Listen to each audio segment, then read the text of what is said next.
This is a review of the Garmin Fenix 3 HR. Regular viewers of my channel will appreciate that I'm a bit of a Garmin fan when it comes to wearables, and have steadily progressed through the hierarchy of Garmin products. And most recently I had Vivoactive devices, both the Vivoactive first generation and then the Vivoactive HR. And then the Fenix 3 HR came along and I was tempted once again to upgrade. So just to start with, the Fenix 3 is a more traditional watch type device, as opposed to the kind of smart fitness wearables that you sort of see around. And as you can see, I've got the device there, and that's how thick it is. And you can see on the back there's the heart rate sensor as well, and then you've got your buttons here. Now, first thing to note about this device, unlike the Vivoactive range, is that it is not a touchscreen device. So you have to basically use the buttons that are around the watch to navigate your way through the menu system. So these buttons here.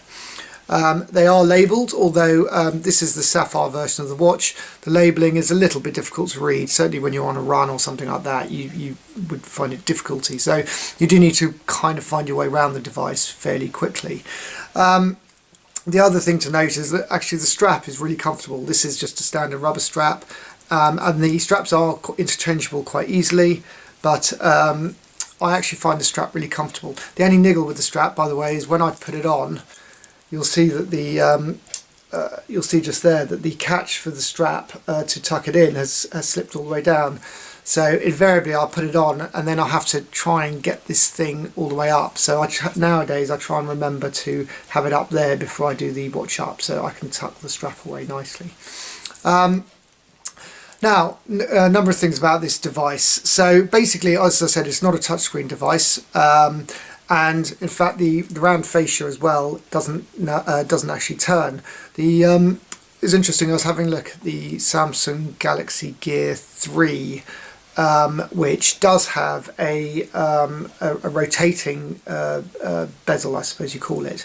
Now actually I thought that was quite a nice touch by Samsung, because actually you could navigate through the menu structures of the watch and get to where you want it to be.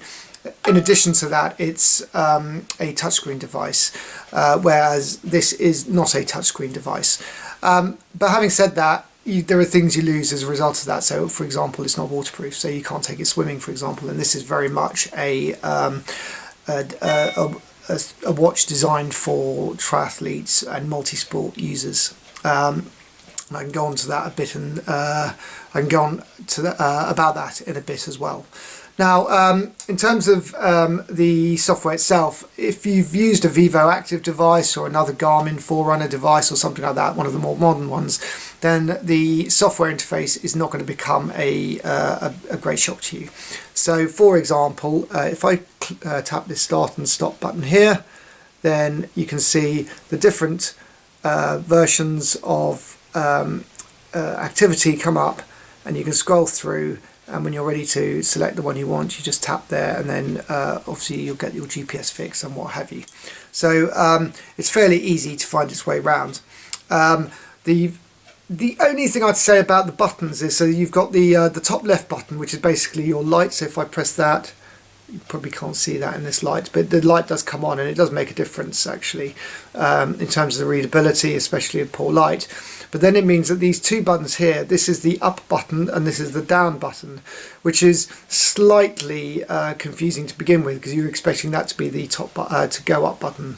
So this is just the light and the power button, and then this is up and this is down. This is effectively your back button or your lap button, and then this is your start and stop button.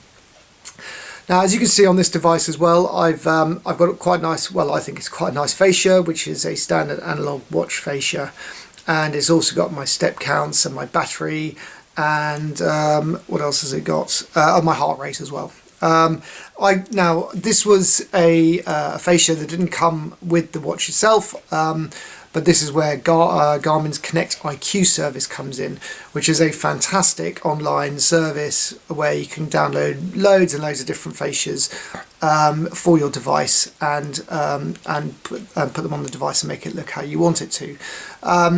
At the last count, I think there were about 13 pages of about 20 or so fascias per page of fascias to choose from. So there's plenty of opportunity to customize your watch in the way that you'd like to.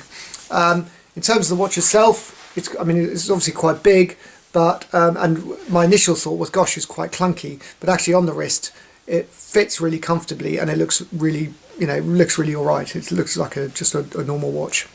The other thing I'll say is that this glass is beautiful, and it makes the display really clear, and this is one of the big differences between, I think, the Vivoactive and the Fenix, is the quality of that display is just really enhanced by this glass. Now obviously it's because it's not a touchscreen either, so it's that probably is why they've gone with this particular glass type. The other slightly interesting thing is when I was wearing the Vivoactive and I had it under a wrist, under my clothing, and I wanted to see my stats, I would invariably sort of just move my sleeve away, and because of its touchscreen it would then change the menu that I was on, and then I'd have to get back to the home menu. Whereas with this one, obviously it's not touchscreen, so I have no problems in that. The watch itself is hugely robust. It's sort of like titanium, and it's really quite beautiful.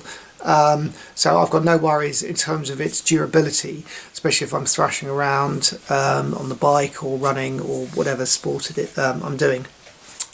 I mentioned earlier a bit about the multi-sport function, and actually this is another thing that Garmin have introduced into the range, which is really interesting, which is basically if you're doing a triathlon, you don't want to sort of create an activity, do the first leg, stop that, then go and find the bike ride, then start it, and so on and so forth. So they've actually got triathlete mode, which, in fact, let me take the watch off again and I'll show it to you.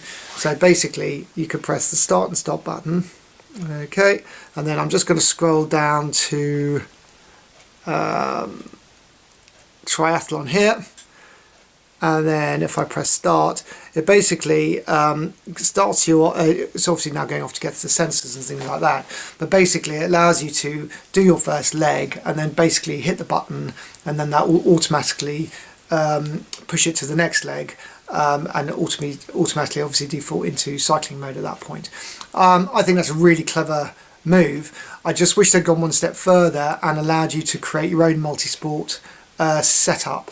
So for example, I'm not a triathlete, I can't swim, I'd sink like a stone.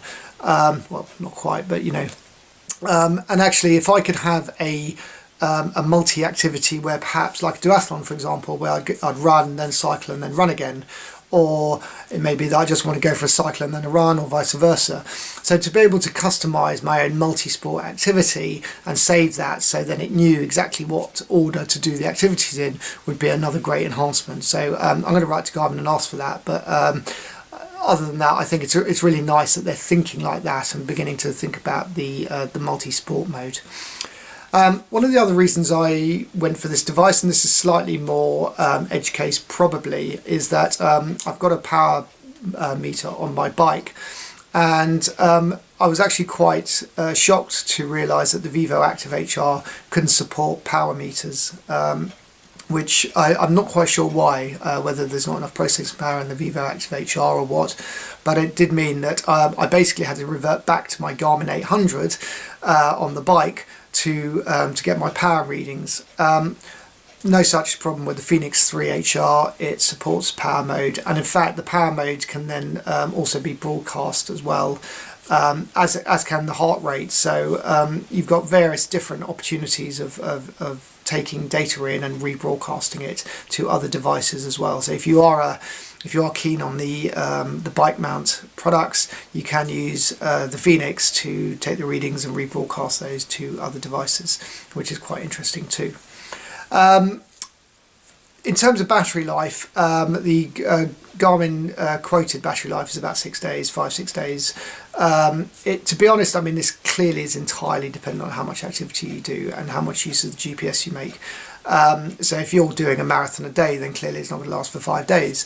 Having said that, I generally go for I do a sports activity every day, at least an hour's worth, and I also am fairly active walking, and I do get smartwatch notifications through from my phone, and still I'm only having to charge the phone every 5.5, 6 days. To my mind, whether it's 5 days, whether it's 6 days, that kind of becomes irrelevant, really. The point is you're not having to recharge this device every night, which I think is an absolute plus as well. So it's great in that regard.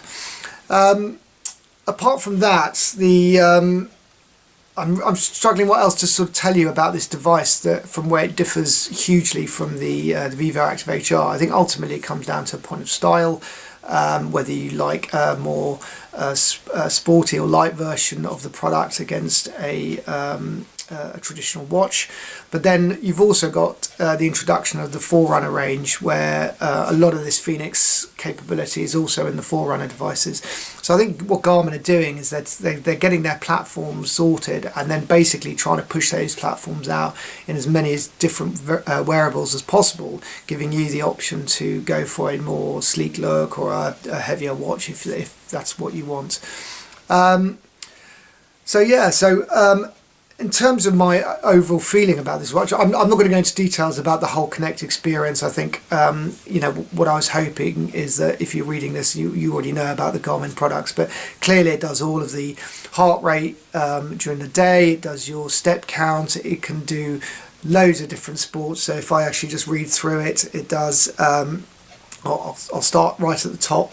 And these are the ones that are preloaded, so I haven't actually loaded anything in addition to what came with the watch, although there are apps again on the Connect IQ store that you can use. But anyway, you've got cross-country skiing, you've got skiing or boarding, you've got climbing, hiking, trail running indoor, bike indoor, pool swim, open water swim, SUP, row indoors, triathlon, swim, run, and then you've got Find My Phone, golf, stress score, and an app that I did download, which was Soccer Scorer, which is quite nice if I coach my son's football team, and I can use the watch as a way of keeping on track of what the score is.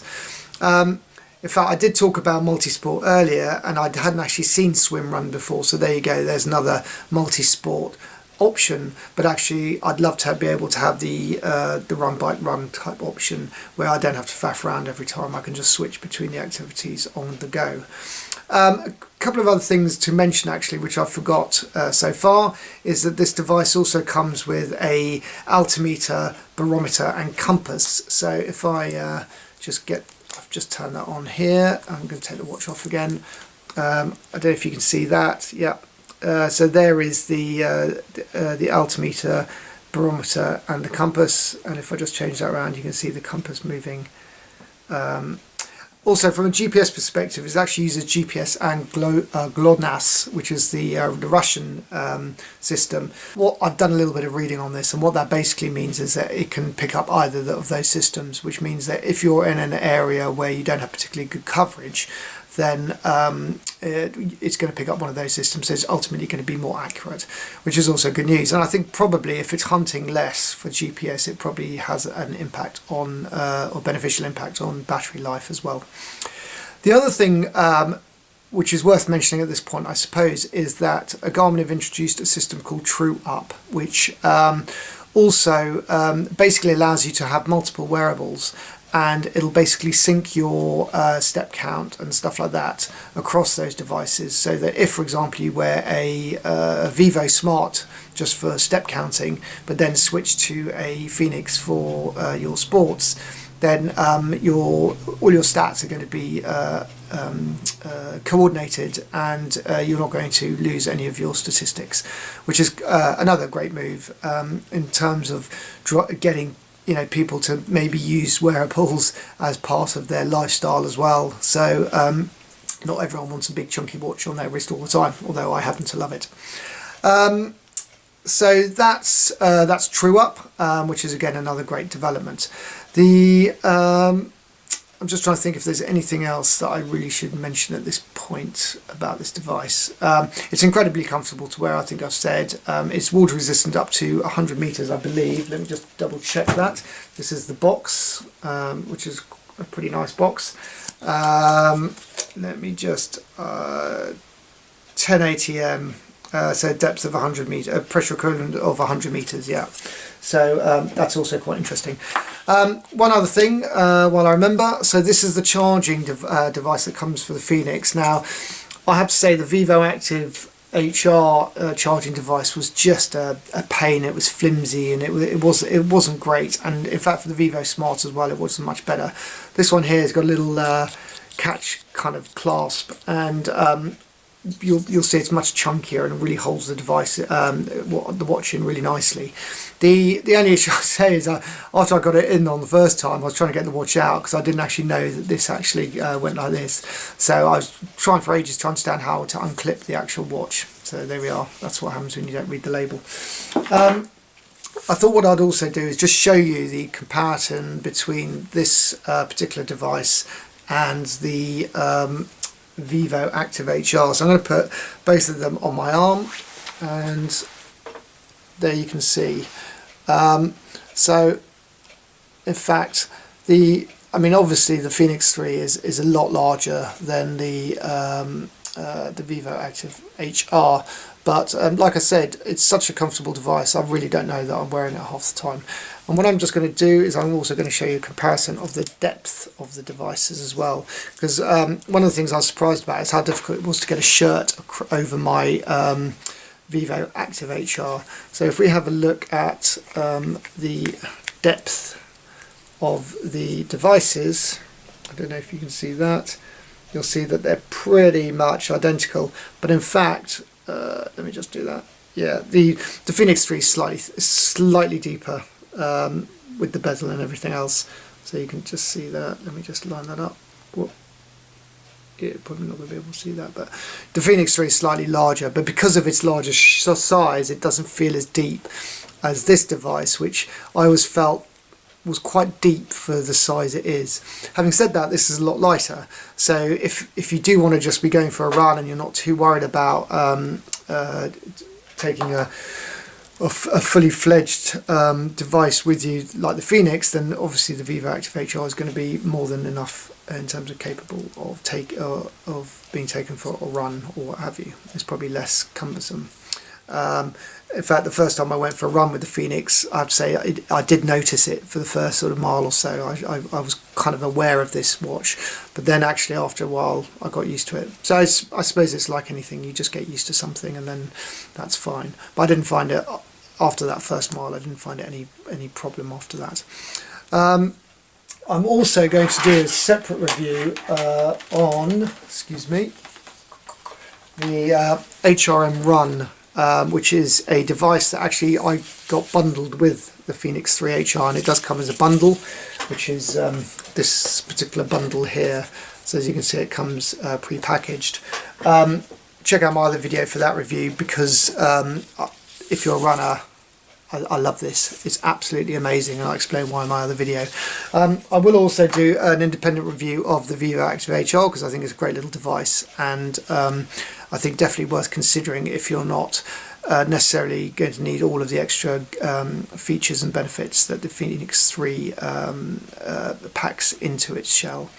So that's it. I hope you've enjoyed this review. I know it's been a little bit all over the place. That tends to be the way I do things. I don't try and script too much, so I apologise if that's frustrated you. If you've got any questions, do by all means post them, and I will try and get back to you as soon as possible. My recommendation on this is absolutely, it's a fantastic device. It's probably slightly more masculine than feminine, and I don't mean that in a rude sense. It's just the reality of the size of the device. It's really quite large, but by all means, I highly recommend it. It's a fantastic device, and certainly the best smart wearable that I've worn to date.